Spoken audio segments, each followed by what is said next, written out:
Wow!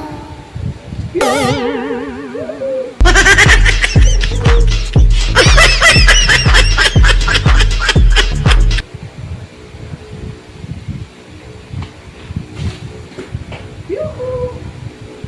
Andito na si Apo.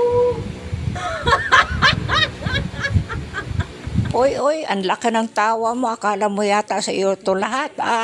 Hindi sa iyo lahat. Baso, Ito eh. alsahin lahat. 10 lang sa iyo. Mabigyan kita ng siguro 10. O di kaya, ewan ko lang. Oh, mabigat. Ano kaya ang laman nito? Kararating lang namin. Galing sa CDO kami. Nag-shopping kami sa CDO kanina. Early in the morning, 5 o'clock. Umalis kami. 5 o'clock in the morning. Oo. Tapos, bumalik kami dito sa bahay. Alas 7 na. o'clock. Akit na ako sa bahay. Kaya, ito nang dala ko.